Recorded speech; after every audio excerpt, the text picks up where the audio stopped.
വിനോദസഞ്ചാരികളുടെ പറുദീസയായ ഗവിയിലേക്കുള്ള വനം വകുപ്പിന്റെ ബസ് സർവീസിന് സ്വീകാര്യതയേറുന്നു. ജംഗിൾ സഫാരി ബസ്സാണ് ചുരുങ്ങിയ കാലം കൊണ്ട് വിനോദസഞ്ചാരികളുടെ മനസ്സിൽ ഇടം നേടിയത്. കാടിന്റെ ഹൃദയത്തോടി പറഞ്ഞ് ഒരു യാത്ര, അതും സഞ്ചാരികളുടെ സ്വപ്നഭൂമിയായ ഗവിയിലേക്ക്. ചരിത്രവും ഭൂപ്രകൃതിയും അടക്കമുള്ള സർവ്വ വിവരങ്ങളും പങ്കുവയ്ക്കാൻ വനം വകുപ്പിന്റെ മിടുക്കന്മാരായ ജീവനക്കാർ കൂടിയാകുമ്പോൾ യാത്ര അവിസ്മരണീയമാകും. അതാണ് വള്ളക്കടവിൽ നിന്ന് ഗവിയിലേക്കുള്ള ജംഗിൾ ബസ് സഫാരിയിലൂടെ വനംവകുപ്പ് ലക്ഷ്യമിടുന്നത്. ഓർഡിനറി എന്ന സിനിമയ്ക്ക് ശേഷം ഗവി കാണാനെത്തുന്ന സഞ്ചാരികളുടെ എണ്ണത്തിൽ വൻ വർധനവുണ്ടായതോടെയാണ് പ്രകൃതിയോടിണങ്ങിയുള്ള ടൂറിസം വികസനത്തിന് വനംവകുപ്പ് തയ്യാറായത്. സ്വകാര്യ വാഹനങ്ങൾ അമിതമായി പെരിയാർ കടുവാ സങ്കേതത്തിലേക്ക് എത്തുന്നത് നിമിത്തമുള്ള പാരിസ്ഥിതിക പ്രശ്നങ്ങൾ ഒഴിവാക്കാൻ ഈ ബസ് സർവീസിലൂടെ സാധിക്കും. 1.5 വർഷം മുമ്പ് ആവിഷ്കരിച്ച ഒരു ടൂറിസം പ്രോഗ്രാമാണ് jungle safari, Gavi jungle safari എന്നത്.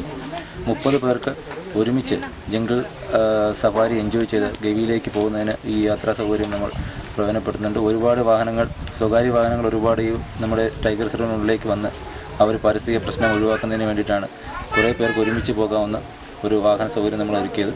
കാടിന്റെ ഹരിതാഭം നുകർന്നും വന്യജീവികളെ അടുത്തു കണ്ടും യാത്ര ചെയ്യാമെന്നതാണ് ജംഗിൾ ബസ് സഫാരിയുടെ പ്രധാന സവിശേഷത. എല്ലാ വിവരങ്ങളും പങ്കുവയ്ക്കാൻ സന്നദ്ധരായ ജീവനക്കാരും യാത്രയുടെ മാധുര്യം വർദ്ധിപ്പിക്കും.